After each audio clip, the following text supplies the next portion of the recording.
Bom, pessoal, esse vídeo trata de um utilitário bem interessante, que aliado ao SSH consegue de forma simples fazer compartilhamentos de sistema de arquivos. O nome desse utilitário é o SSH-FS, que vem a ser de SSH File System.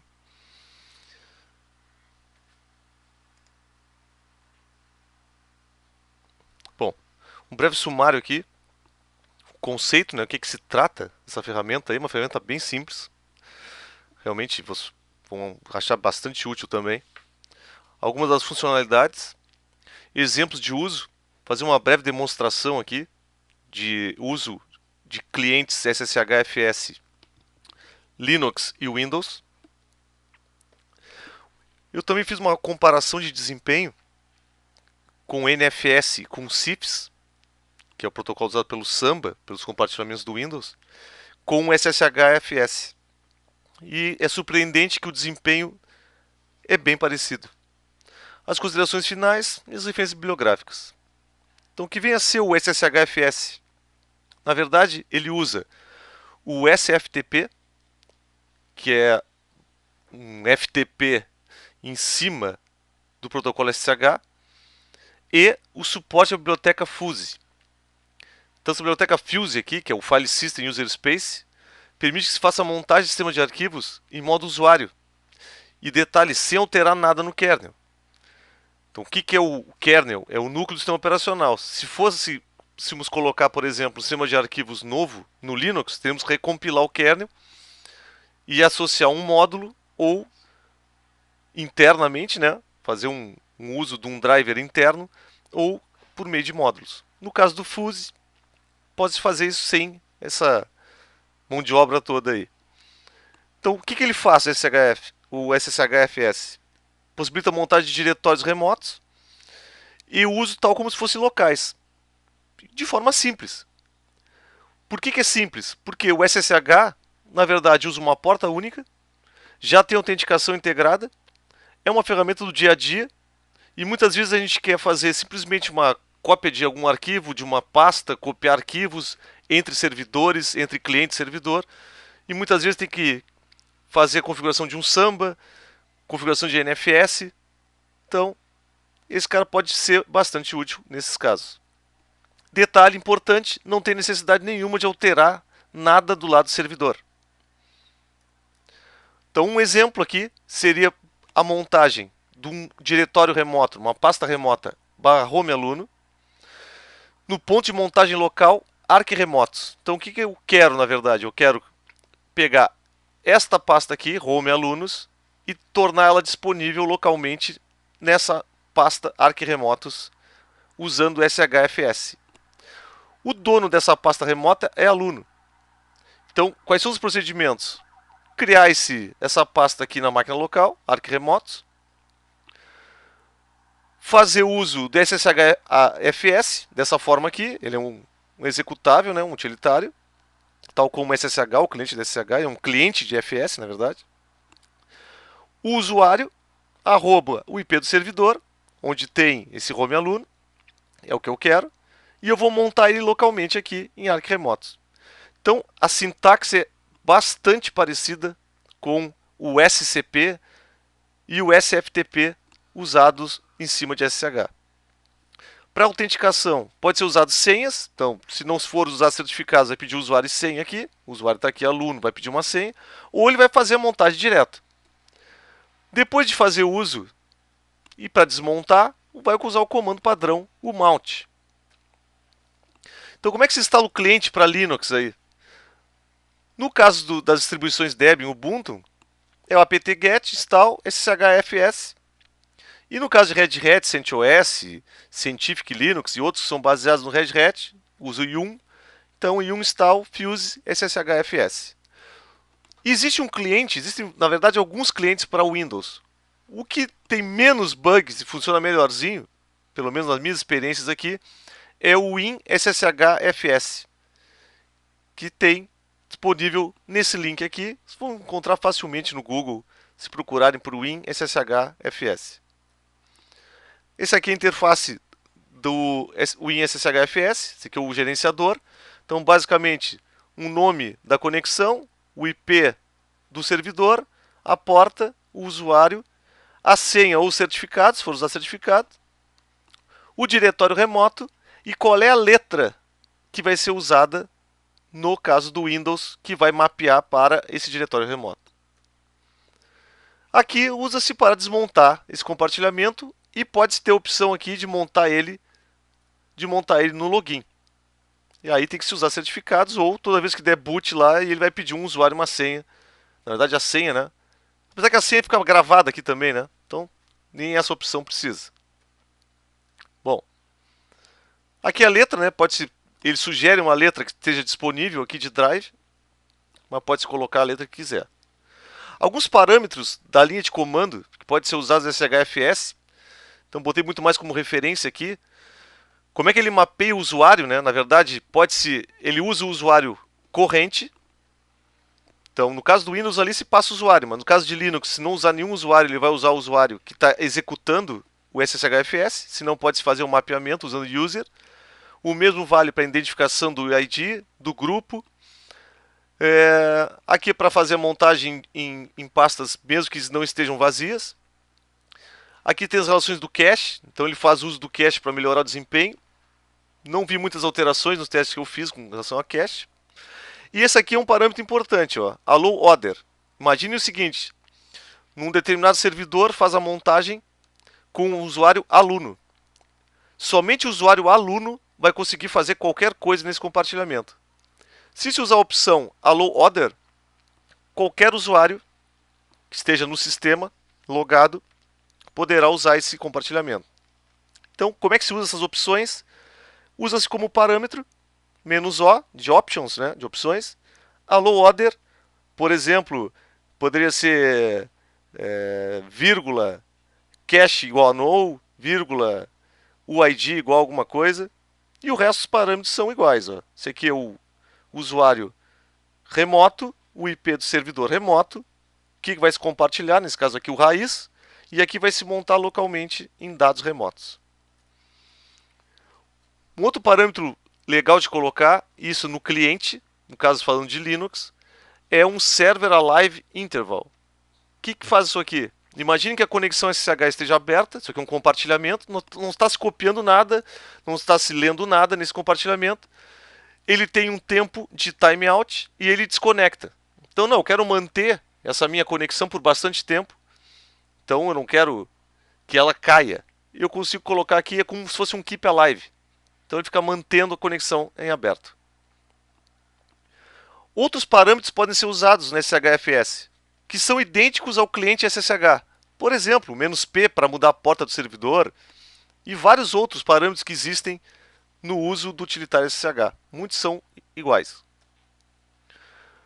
É possível também outra coisa, deixar essa montagem por SSHFS na inicialização do sistema. Então, por exemplo, vamos fazer uma reinicialização do sistema operacional. Ele vai carregar as partições do /etc fstab. Então aqui está o exemplo de uma linha de como poderia ser feito isso para o sistema de arquivos SSHFS. Então se passaria aqui o SSHFS sustenido, o usuário remoto, o IP do servidor. Aqui, qual a pasta remota quer se montar localmente aqui em remoto aluno. Está se usando o Fuse, que é a biblioteca que permite fazer essa montagem. Mapeando-se o usuário para o usuário aluno. E aqui usando os restos dos parâmetros padrão. Para isso aqui ser montado automático, tem que se usar a validação, ou seja, a autenticação do usuário aluno remoto com certificados. Então aqui está resumindo o que acabei de falar. Monta o diretório remoto /home aluno no diretório local remoto aluno. Aqui o cenário de utilização, bem simples. Então o que eu vou mostrar aqui? Eu tenho um servidor SSH, que não tem nenhuma alteração, é um servidor padrão. Um cliente SSHFS Windows, usando o WinSSHFS, aquele utilitário que eu falei agora há pouco. E um cliente Linux, usando o SSHFS aqui em cima de CentOS. Então esse servidor SSH aqui e esse cliente são CentOS. Lembrando que isso aqui é Linux, Windows e Linux. Então, existe um usuário aluno aqui, nesse servidor, que tem permissão para ser acessado por SSH. Aqui tem um cliente instalado SHFS. Existe já um diretório local aqui, arquivos. E vai se mapear o barra dados desse servidor para o arquivos aqui. Para isso, o usuário aluno tem que ter permissões no barra dados desse servidor. O uso do cliente vai ser algo similar, só que a representação de drives no Windows é por letras, então vai se mapear esse barra dados para a letra E. Então, vou mostrar rapidamente aqui.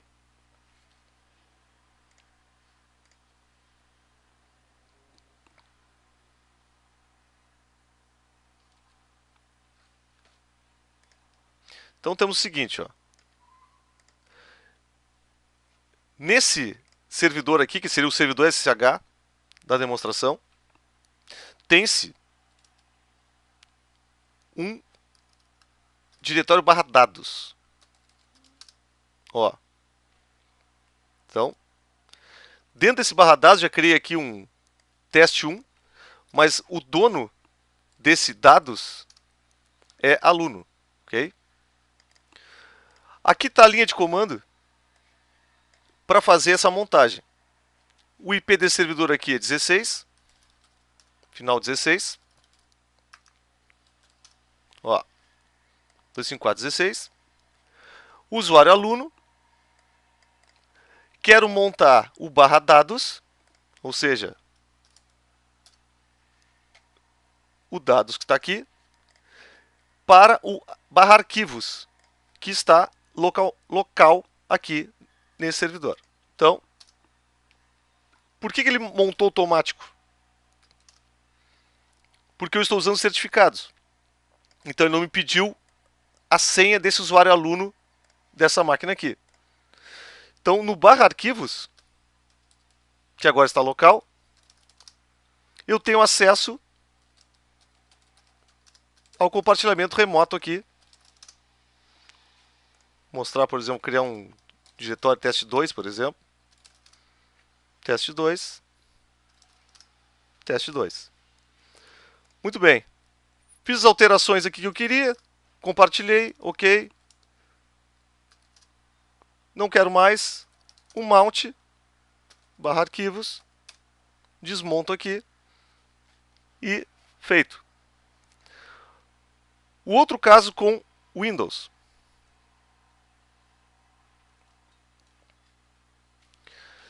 Aqui nesse caso, eu vou fazer o compartilhamento do barra dados e vou colocar ele aqui como a letra K, por exemplo. Ó, inclusive já está montado aqui, eu vou desmontar ele. Não, vou deixar montado aqui, ó. Ele já estava com a letra F, ok? Então, o que eu fiz? Botei o IP, a porta, usuário. Aqui eu poderia usar certificados, estou usando a senha. O diretório que eu quero montar, remoto. E eu quero que ele seja apresentado aqui no Windows como letra F. Então, letra F. Está aqui o teste 2, aquele. Vou botar aqui. Teste Windows.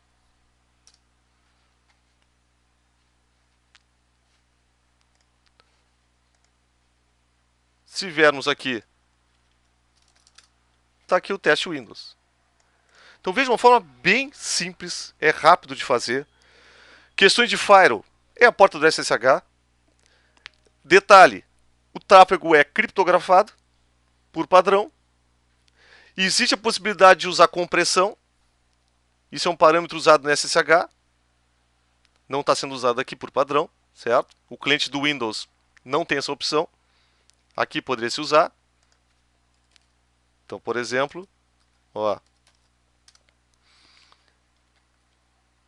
vamos ver aqui, tem a opção de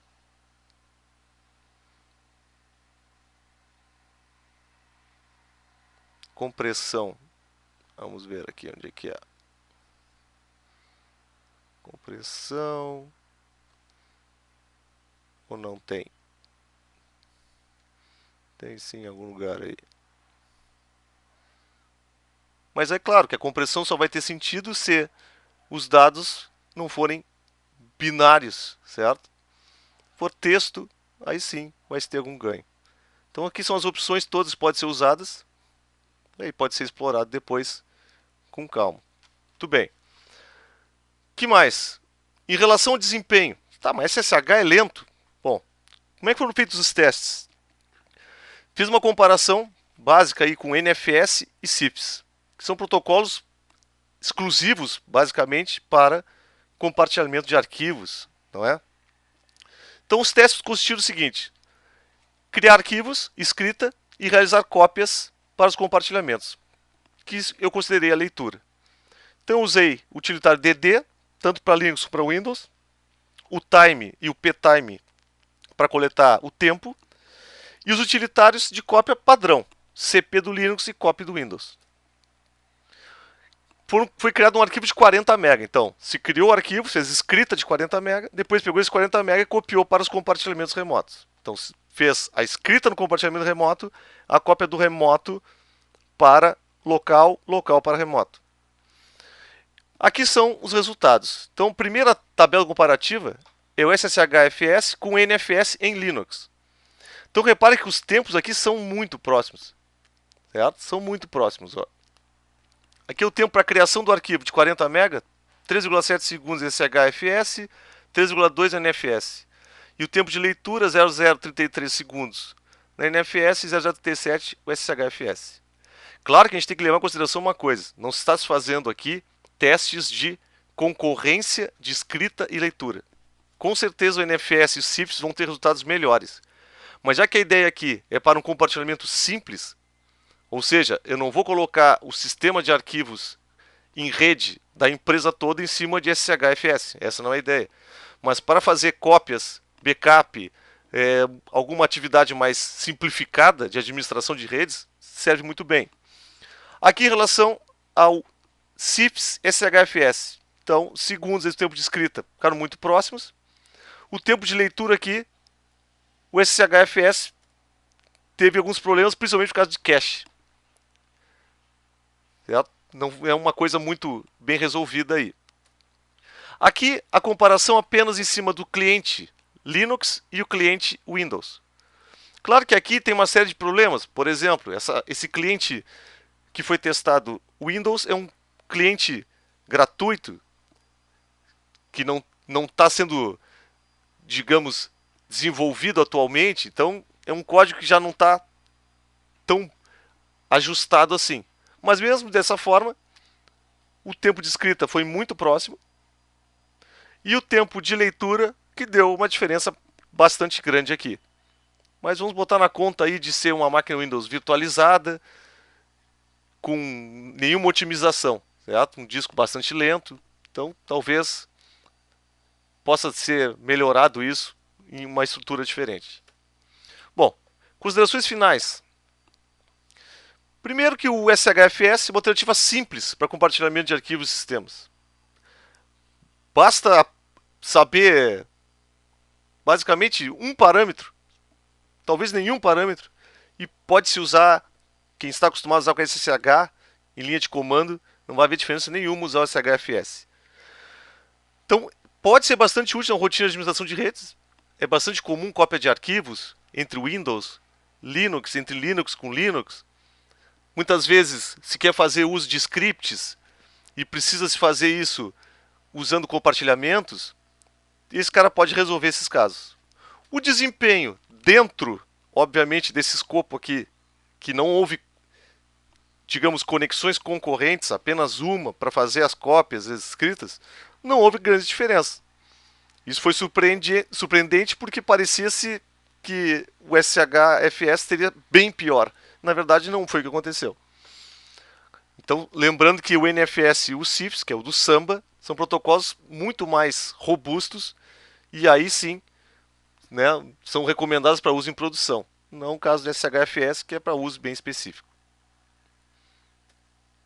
Aqui as referências, basicamente, o site do código-fonte do SHFS, não tem tanta documentação assim, e as ferramentas foram usadas nos testes. Então espero que vocês façam um bom uso da SHFS, que espero que vai ter bastante utilidade aí na rotina de administração de redes.